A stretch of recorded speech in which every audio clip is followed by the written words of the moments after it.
Hello class third, welcome back online class of Hindi first. Students, as you know that your unit test 1 is about to come. So in this video I am giving you revision of chapter 1. So open chapter 1, भाषा और व्याकरण.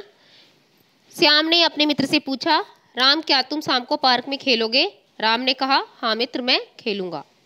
तो इन pictures में एक का नाम श्याम है, एक का नाम राम है बच्चों.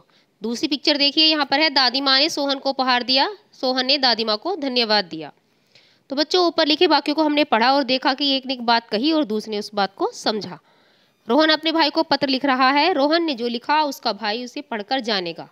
ओके, तो बच्चों यहाँ पर हमने देखा कि मनुष्य एक सामाजिक प्राणी है. अपने विचारों का आदान प्रदान हम बोलकर या लिखकर हम जानते हैं. पशु पक्षी भी अपनी बातों को अलग अलग आवाज़ों में कहते हैं, लेकिन वो हम भाषा नहीं कह सकते.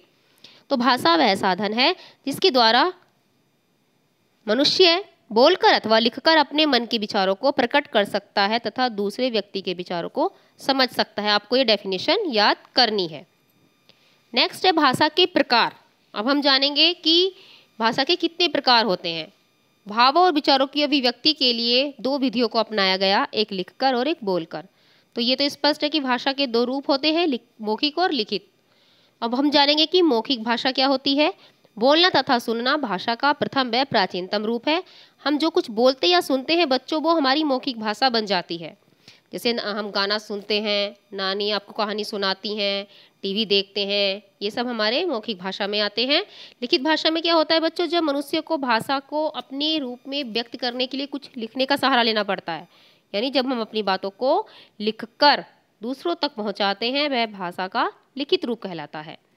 दूर बैठे व्यक्तियों तक हम अपनी बातों को लिखकर, पत्र भेजकर, आजकल तो व्हाट्सएप पे सब लोग लिखते ही है, तो ये सब हमारा लिखित भाषा का एक एग्जाम्पल है बच्चों. अब जानेंगे लिपि क्या होती है. किसी भी भाषा को लिखने की विधि इसकी लिपि कहलाती है. हिंदी व संस्कृत भाषा की लिपि बच्चों देवनागरी है. अब आता है हमारा व्याकरण. तो व्याकरण वह शास्त्र है जिसके द्वारा हम किसी भी भाषा के शुद्ध रूप का पूर्ण ज्ञान प्राप्त कर सकते हैं. यानी हमें उसकी शुद्धता, हमें लिखना किस तरीके से है, उसका पैटर्न क्या है, हम उल जुलूल कुछ गलत तो नहीं लिख सकते ना. तो एक उसका भी एक वे है, एक तरीका है, एक सुव्यवस्थित ढंग है बच्चों, कि जिसके हम अंदर रहकर, सीमा में रहकर अपनी भाषा को सही करके लिख सकते हैं. तो व्याकरण के 3 अंग बताए गए हैं: वर्ण, शब्द, वाक्य. वर्ण भाषा की सबसे छोटी इकाई है, इसकी खंड नहीं कर सकते, जैसे ए, कै, घे, घे है अक्षर. ठीक है.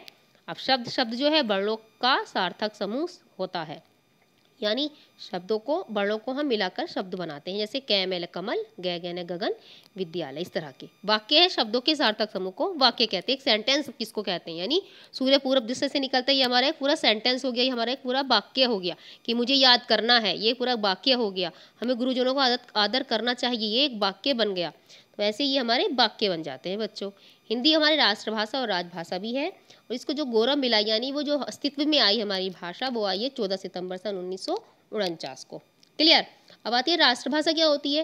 तो किसी भी देश में, किसी भी राष्ट्र में जो भाषा सबसे ज़्यादा लोगों के द्वारा बोली जाती है, वो हमारी राष्ट्र की भाषा बन जाती है. जैसे हम लोग हिंदी बोलते हैं ना, तो हमारी अब आती है मातृभाषा. तो जिस भाषा को बच्चा अपने परिवार में सबसे पहले जानता है या उससे परिचित होता है, समझता और बोलता है, वो उसकी मातृभाषा बन जाती है. ये कुछ भाषाएं और लिपियां हैं, ये आपको लर्न करनी है. हिंदी की देवनागरी, अंग्रेजी की रोमन, उर्दू की फारसी, पंजाबी की गुरुमुखी, संस्कृत की देवनागरी, अरबी की अरबी है, रूसी की रूसी ही लिपि है. ये आपको याद रखनी है. और एक बात और याद रखनी है कि हिंदी हमारी राष्ट्रभाषा है और अंग्रेजी हमारी अंतर्राष्ट्रीय भाषा, यानी हमारी हिंदी नेशनल लैंग्वेज और इंग्लिश हमारी इंटरनेशनल लैंग्वेज. ओके बच्चों, कुछ बातें ऐसी हैं आपको याद भी रखनी है. पॉइंट है, पहला पॉइंट, विचारों को आदान प्रदान करने के माध्यम को हम भाषा कहते हैं. भाषा के 2 रूप हैं, मौखिक और लिखित. तो भाषा को लिखने की विधि को लिपि कहते हैं. भाषा के शुद्ध रूप का ज्ञान कराने वाले शास्त्र को व्याकरण कहते हैं. व्याकरण के 3 अंग हैं बच्चों, याद रखने हैं आपको, वर्ण, शब्द और वाक्य है. और हिंदी जो हमारी अस्तित्व में आई, इसको राजभाषा घोषित किया गया, वो किया गया 14 सितंबर सन 1949 को. सो डियर स्टूडेंट्स, आपका पूरा चैप्टर ये मैंने एक्सप्लेन कर दिया, आपको अच्छे से रिवाइज करा दिया है. आपको इसको 1-2 बार जरूर देखना है और लर्न भी करना है. अब देखिए क्वेश्चन आंसर मौखिक अभिव्यक्ति में मौखिक भाषा के उदाहरण बताइए. मैंने बताया था आपको कहानी सुनना, टीवी देखना, इसके अलावा भी आप और कुछ लिख सकते हैं जो बुक के अंदर हैं. लिखित भाषा के 2 उदाहरण हैं, पत्र और ईमेल. आगे क्वेश्चन है भाषा के कितने रूप है, प्रत्येक का नाम लिखिए. भाषा के 2 रूप है बच्चों, मौखिक और लिखित. मौखिक भाषा किसे कहते हैं, हम जो कुछ बोलते या सुनते हैं उसे मौखिक भाषा कहते हैं. लिपि क्या है? किसी भी भाषा को लिखने की विधि उसकी लिपि कहलाती है। शब्द किसे कहते हैं? वर्णों का सार्थक समूह शब्द कहलाता है। अंडरस्टूड? सही शब्द चुनकर रिक्त स्थान भरने थे आपको। जरूरी नहीं कि आपको ये हेल्प बॉक्स भी दिया जाए बच्चों, आपको बिना हेल्प बॉक्स के भी याद करने आने चाहिए। क्लियर? नानी का कहानी सुनाना भाषा का मौखिक रूप है। हिंदी व संस्कृत की लिपि देवनागरी है। वर्ण भाषा की सबसे छोटी इकाई है। हिंदी हमारी राष्ट्रभाषा और राजभाषा है। एमसीक्यूज देखिए, सही उत्तर वाले विकल्प पर निशान लगाइए बच्चों। भाषा के रूप होते हैं कितने? 2। हिंदी को राजभाषा का दर्जा मिला 14 सितंबर सन 1949 को।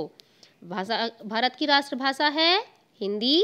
व्याकरण के अंग हैं 3 वर्ण, शब्द और वाक्य। रचनात्मक गतिविधियां देखिए, ये कुछ भाषाएं और लिपियां दी गई हैं। एक तरफ भाषा का कॉलम है, एक तरफ लिपियों का। तो पहले हम लिखेंगे पंजाबी की लिपि गुरुमुखी, संस्कृत की देवनागरी, अंग्रेजी की रोमन, उर्दू की फारसी। क्लियर? नीचे दिए गए वाक्यों को ध्यानपूर्वक पढ़कर सही वाक्य के सामने और गलत के सामने गलत का निशान लगाइए। माँ मैं खेलने जा रहा हूँ, बिल्कुल सही बना हुआ वाक्य है, इसमें हम टिक लगाएंगे। मैदान क्रिकेट खेलकर आया हूँ मैं, बिल्कुल गलत है ना, ऐसा सेंटेंस तो नहीं होता है कि सही करके, ये हमारा गलत है। तुम क्या कर रहे हो, ये बिल्कुल सही वाक्य है। मेरी कार सो रही है, कार कभी सोती नहीं है ना, गलत है ना बच्चों, तो ये हमारा गलत सेंटेंस है। टेलीफोन की घंटी बरस रही है, बरसती नहीं बच्चों, बज रही है, ये होता है ना, तो ये हमारा गलत है। तो स्टूडेंट्स प्यारे बच्चों, मैंने आपको ये पूरा चैप्टर रिवाइज करा दिया है। आपको इसको ढंग से लर्न करना है और समझना है। जितने क्वेश्चंस हैं पहले लर्न कीजिए, उनको लिख कर देखिए, ठीक है, तभी आपको ये चैप्टर पूरा अच्छे से लर्न हो जाएगा। तो स्टूडेंट्स मिलती हूँ आपसे नेक्स्ट वीडियो में लेकर रिवीजन ऑफ चैप्टर 2 का। Okay, take care, bye.